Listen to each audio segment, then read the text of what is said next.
Please be seated.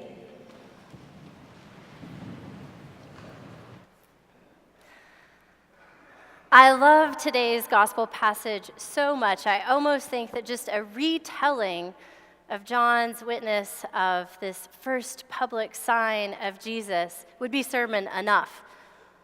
You have Jesus and his mother and his disciples going to a wedding which would have lasted at least a week. And I don't know if you have ever been to a week-long wedding before. I have. It's exhausting. It's a lot of fun, but it takes a lot of food and wine to keep the party going. And Jesus is there with his mom and his disciples. And his mom is apparently a very observant and discreet woman. And she leans over to Jesus, or perhaps she pulls him off of the dance floor and says, "There's no wine. There's no wine." And Jesus says, "Mom, not yet. Not yet." But Mary knows her son perhaps better than he knows himself. And so she turns to the servants and says, "Do whatever he tells you to do." And so Jesus, rather than rolling his eyes at his mother, asks the servants to fill the wash basins to the brim with water. 120 to 180 gallons of water. And then he asks them to draw some of it out and take it to the chief steward. So they do, and the chief steward tastes this wine, not knowing it's come from wash basins, and declares it the best wine yet, and praises the groom, who is also clueless as to what has just happened. It is a wonderful story of scarcity, prodding, reluctance, transformation, secrecy, abundance, and joy. As a mother, I do love how Mary asks her son to do something and then trusts that he's going to get it done even when he hesitates. And I also love how Jesus uses the everyday things of wash basins and water to create revelry and celebration. It is, of course, reminiscent of the baptisms that we had in this very space last week, and the meal that we will receive at this altar shortly with the simple gifts of bread and wine turned into the sacred body and blood of Christ. And then I also love how, contrary to our modern day proclivity to just kind of publicly shame people or businesses or ideas at the drop of a hat, that Jesus saves this young couple from shame. That he does what he does quietly. It's not a magic show. Only the servants and his mother know what's going on. So he saves this couple from disgrace. But as I was playing with and pondering over this text throughout the week, the thing that I kept coming back to again and again was the transformation from scarcity to abundance, and how that happens in relationship.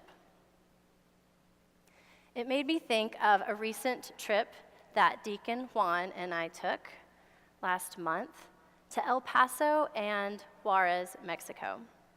We were traveling to the border to represent the dean and you, the cathedral, to get a better sense of what is going on at the border and how it connects to our community here. And the first day of our pilgrimage, we visited a place called Annunciation House. And when we arrived, we were startled to find that there were news media all over the place and cameras rolling. And Ruben, who is the house director, turned to us and said, "This is just the everyday there. There's always news." And he told us how relieved he was that we arrived at the exact moment that we did, because shortly a bus full of families was going to arrive and they would need the chairs we were sitting in. And then he explained to us how every day he gets a text from ICE asking him how many families they can house. These are families that are seeking asylum, and we don't have enough shelter for them. And so when they arrive to the United States, if they have a contact, a cousin or an aunt or an uncle, they can go and stay with that family member until they are processed and either given permission to stay or asked to leave. And in that 1 to 2 night period, that 48 hours of leaving the detention center and trying to find their way to their family, they need a place to land while they get a bus ticket or a plane ticket to go where they need to go. And so Reuben ends up housing 2,000 people a week at these various Annunciation House locations. And as he was telling us about this, suddenly the media rushed out of the room, and so we knew that the bus of families had arrived. So we got up from our seats to make room, and then we watched these parents and their little children walk in.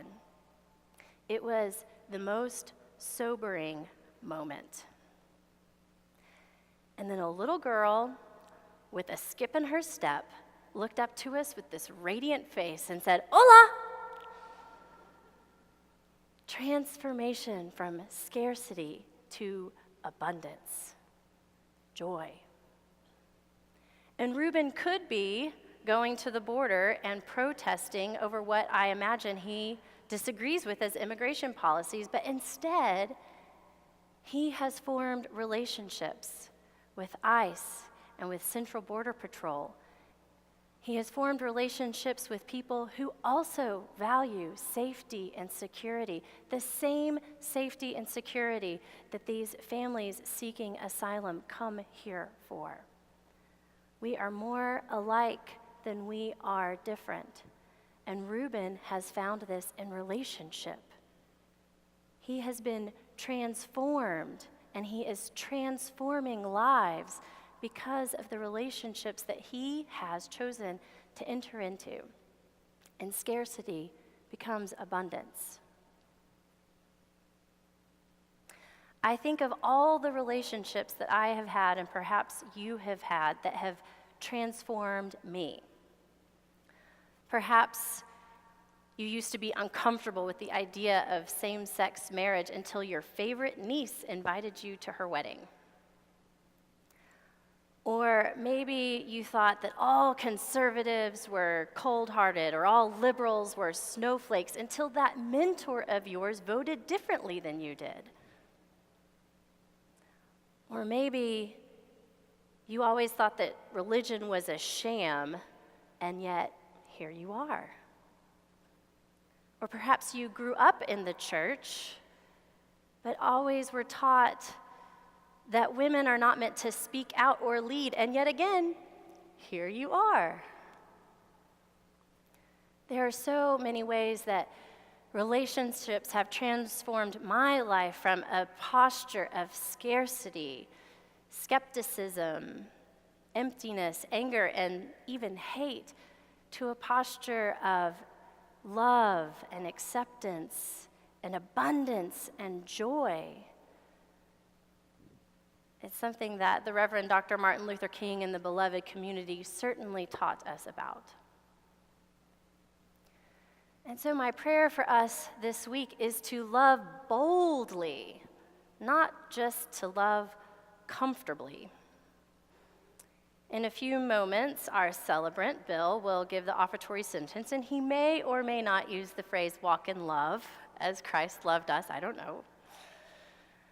And then as you leave the church today, you may walk through the atrium and exit through those doors. And if you do, you will literally be walking in love as the letters L-O-V-E are put between those doors. It's not just a word. It's who we are as followers of Christ. It's who we are as the body of Christ, as a community parish. So love boldly, knowing that the relationships that you choose to enter into, especially the unlikely ones, just might transform you. Amen.